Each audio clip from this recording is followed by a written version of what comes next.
साथियों नमस्कार। आपके अपने YouTube चैनल में आपका स्वागत है। जुड़े रहिए हरियाणा तक लाइव में। आज की जो एक खबर है ये है विजयनगर व्यार अजमेर राजस्थान, जो कि वहाँ 5 लड़कियों के साथ दरिंदगी हुई है और ये 23 फरवरी 2025 की घटना है। मुस्लिम युवकों ने हिंदू लड़कियों के साथ किया दुराचार। सुनिए उनकी ज़बानी कि उनके साथ कैसे क्या हुआ, वो खुद बयां कर रही हैं। ये सभी स्कूल में पढ़ने वाली लड़कियां हैं। धमकियां दी थी ना, मेरे फैमिली वालों को मारने की धमकियां दी थी, मुझे तक मारने की धमकियां दी। तेरे घर वालों को मार दूंगा, तुझे बहुत ज्यादा धमकी देने लगे मुझे। वही शनिवार को पूरे अजमेर बंद का आह्वान किया गया और पूरी तरह अजमेर के बाजार बंद रहे। हिंदूवादी संगठनों ने सभी को कॉल किया था। सामने आया है कि विजयनगर ब्यार में स्कूल गर्ल्स को फंसाने वाले धर्मांतरण गैंग की मुख्य कड़ी एक पूर्व पार्षद है। उसने मजहब का सहारा लेकर वेल्डिंग, पेंटिंग और हमाली करने वालों को इस घिनौने प्लान में शामिल किया था। पूर्व पार्षद हकीम कुरैशी कई मुस्लिम लड़कों को अपने साथ जोड़ा। 23 फरवरी को विजयनगर थाना पुलिस ने पूर्व निर्दलीय पार्षद हकीम कुरैशी को गिरफ्तार किया था। हकीम ने इलाके में कई मुस्लिम लड़कों को अपने साथ जोड़ रखा था। पुलिस जांच में सामने आया कि एक बच्ची ने रेप के मामले में अपने बयानों में भी पुलिस को बताया कि हकीम ने उससे कहा था कि यह गलत नहीं है और इसे कुछ नहीं होगा, किसी को कुछ पता नहीं चलेगा। ऐसे में अब पुलिस यही पता लगाने का प्रयास कर रही है कि हकीम इस गिरोह के जरिए क्या कोई बड़ी साजिश की प्लानिंग तो नहीं कर रहा था। मसूदा सीओ सज्जन सिंह ने बताया कि हकीम विजयनगर रेप ब्लैकमेल कांड में आरोपी का सहयोगी था। रविवार 23 फरवरी शाम को आरोपी को अजमेर के कोटड़ा स्थित पोक्सो कोर्ट के जज के आवास पर पेश किया गया, जहां से उसे 5 दिन की रिमांड पर भेज दिया गया। टेम्पो ड्राइवर आशिक पहली लड़की को फंसाने वाला 21 साल का आशिक पुत्र राज मोहम्मद मंसूरी विजयनगर का रहने वाला है। टेम्पो चलाता है। सबसे पहली लड़की को आशिक ने ही फंसाया था। आशिक अक्सर छात्रा के स्कूल के रास्ते में खड़ा रहता था। पहले उसने छात्रा से दोस्ती की, उससे कीपैड वाला छोटा सा चाइनीज मोबाइल दिला दिया। रोज़ फ़ोन पर उससे बात करता। वह छात्रा से इंस्टाग्राम पर भी जुड़ गया था। छात्रा से फ़ोटो वीडियो मंगवाए।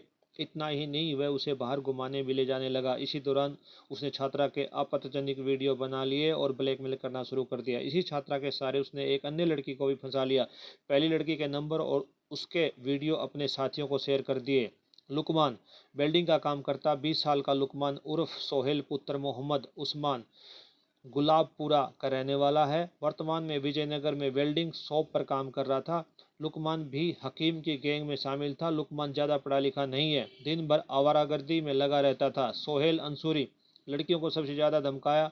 विजयनगर का रहने वाला सोहेल मंसूरी उर्फ सोहेल हुसैन पुत्र अनवर हुसैन अनपढ़ है। 19 साल का सोहेल सभी आरोपियों में से सबसे ज़्यादा निर्दयी था। एक के बाद दूसरी और फिर तीसरी की चैन बनाता जा रहा था। बालिकाओं को सबसे ज़्यादा डराता धमकाता था। रेहान सोहेल ने दिए थे लड़कियों के फ़ोटो और नंबर। विजयनगर के रहने वाले 20 साल के रेहान उर्फ रियान पुत्र चांद मोहम्मद मंसूरी ने प्राइमरी शिक्षा पूरी होने से पहले ही स्कूल छोड़ दिया था। हमाली का काम करता था। सोहेल से ही उसे बच्चियों के फ़ोटो, वीडियो और मोबाइल नंबर मिले थे। अफराज धार्मिक आस्था बदलने का दबाव बना रहा था। भीलवाड़ा जिले के गुलाबपुरा के रहने वाले 18 साल के अफराज उर्फ जिब्राहिल पुत्र सलाम कुरैशी ने भी प्राइमरी एजुकेशन से पहले स्कूल छोड़ दिया था। धुपिया वाहन के गैरेज में रिपेयरिंग हेल्पर का काम करता था। अफराज बालिकाओं के फ़ोटो, वीडियो के सहारे धमका रहा था, उन पर धार्मिक आस्था बदलने का दबाव बना रहा था। करीम खां अश्लील चैटिंग करता था। विजयनगर का ही रहने वाला 20 साल का करीम खां पुत्र मोहम्मद हदरीस कुरैशी भी ज़्यादा पढ़ा लिखा नहीं था। टेम्पो चलाता था। अनजान लड़कियों से अश्लील चैटिंग करता था। करीम ने भी कई लड़कियों का शोषण किया था। श्रवण जाट इसी के कैफे में लड़कियों को लाया जाता था। भिनाऊ क्षेत्र के जोरावरपुरा का रहने वाला 23 साल का श्रवण पुत्र रामकुमार जाट विजयनगर में चिल आउट नाम से कैफे चलाता था। उसने अवैध तरीके से कुछ हिडन स्पेस बना रखा था। इस स्पेस में लड़के लड़कियों को बिठाने के नाम पर 200 रुपये चार्ज लेता था। स्कूल गर्ल्स के साथ गलत काम भी यहीं पर हुआ था। इन आरोपियों के अलावा गिरोह में 3 नाबालिग शामिल हैं, जिन्हें पुलिस ने डिटेन किया है। एक आरोपी दीपक अभी फरार है। दीपक विजयनगर में ही पिज्जा हट चलाता था। वहीं श्रवण की ही तरह आरोपियों को गलत काम करने के लिए काम करता था। को उनको और पहचान कर अभी बहुत सारी बड़ी नाम है जो पर्दे के पीछे छुपे हुए हैं। हम मांग करते हैं कि पुलिस का अन्वेषण करके उन बड़े लोगों तक भी ये उनकी भी गिरफ्तारियां हो। अच्छा, हमारे सनातन धर्म पर चोट करने का काम, हमारे हिंदू अस्मिता की रक्षा के लिए, हमारे नाबालिग बच्चों के देश शोषण ब्लैकमेल के खिलाफ, हमारे बच्चों को लव जिहाद में फंसाकर धर्म परिवर्तन करने का जो षड्यंत्र रचा गया, उनको बेचने की जो साजिश की गई, उसके खिलाफ आज ये आक्रोश हिंदू समाज का निकल करके आया है।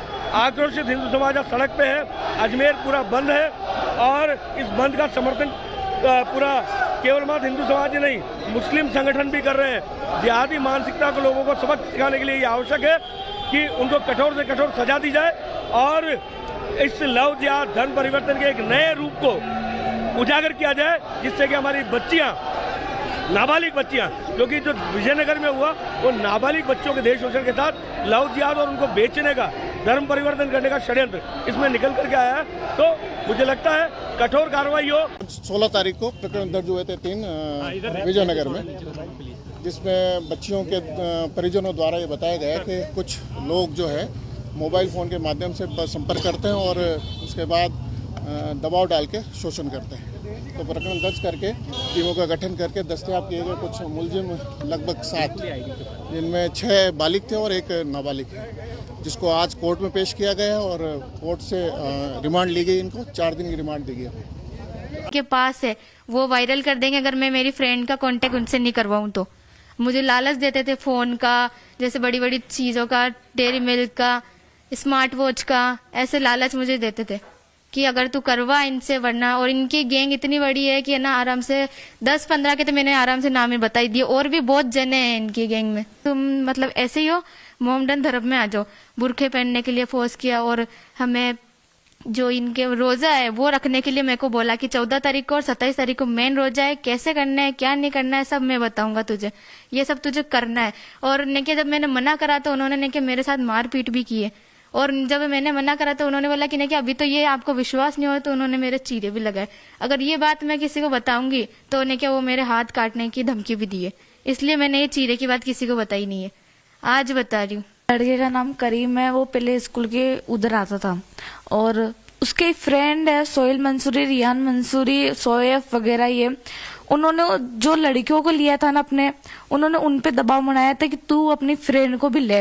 इस चक्कर में उन्होंने फिर मेरे को लिया था, उस लड़के ने मेरे को लिया, तो उस लड़के ने मेरे को से बात करने लगा। फिर पहले संपर्क कैसे हुआ उस लड़की से? स्कूल वगैरह के उधर भी आता था वो, उधर से।